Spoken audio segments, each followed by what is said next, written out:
Uyu tsitsi lake liwakhala nalo 6 months asana masule.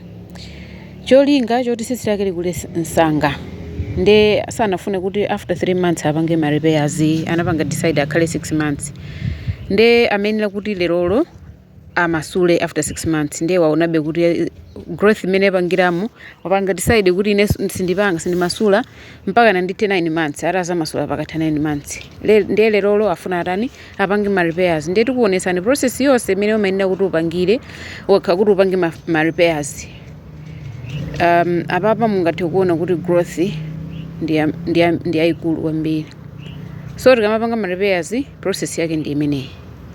Timayenera kuti tipake chani, tipake volumizer patsitsi lija lamerera lija kuti tipange add moisture kuti akamakhala nazo so another 3 months asana masule ikhale kuti tsitsi lija lili protected kuti isamathothoke lisamamangane zije zoti mukamamasulo kanika kuti muli masule.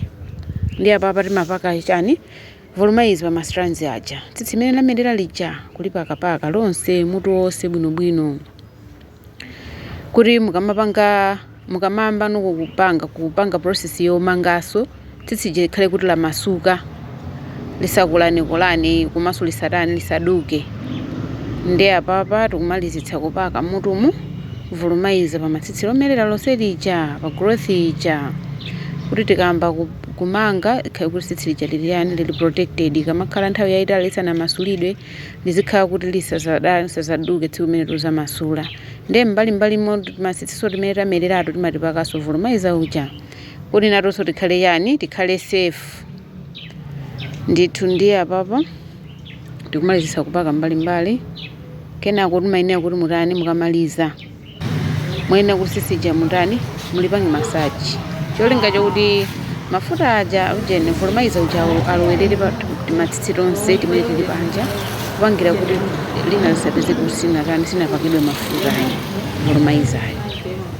Nde tikapanga choncho kupanga massage kenako timafunika kuti tipange ditango tsitsi lija nanga simakhala kuti munthu akhala nthawi yayitali nde tsitsi mapezeka kuti la chingongo ili ndi la chingongo ili lalowana ndo mafunika utani uli masule kuti pansi pazoonekera. Ukamamanga muja tsitsi isathothoke isapezeke laukula mbali ina nde timalipanga ditango bwinobwino lonse.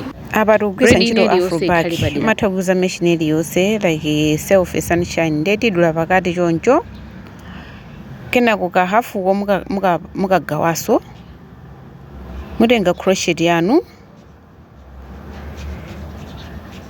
mukonza tsitsi lanu lija bwinobwino kuti lioneke kuti lagwirana bwinobwino. Apopo ngati tsitsi lake lina linali laling'ono momwe amayamba challenge nde lakula tsitsi lija atamanga kale izozo nde tikuliphatikiza ndi chimene anamanga chija kuti likhale ngati kuti chinthu chimodzi. Nde tikulowesa ujeni mesh ija tinayigawa pakati ija ndi crochet ija kenako tiyambano kukulunga kuti zioneke ngati kuti munthu adani wamangaso kumene. Ndi apapa tikupanga ma repairs mending kuti zionekeso ngati zachani zanyuwane zinthu zija. Ndezi timapanga pa ma braids ma forlocks kaya wamanga spring twist umathaso kupanga izizi nde muzipanga wrapping around bwinobwino choncho mpaka nakuti udani uphereze pamene palekezera tsitsi paja umangopitirano pang'ono kuti tsitsi lija likhale ngati kuti lisaonekere pamene lalekezera tsitsi lomerera lija umangopitirira pang'ono kuti zioneke smart.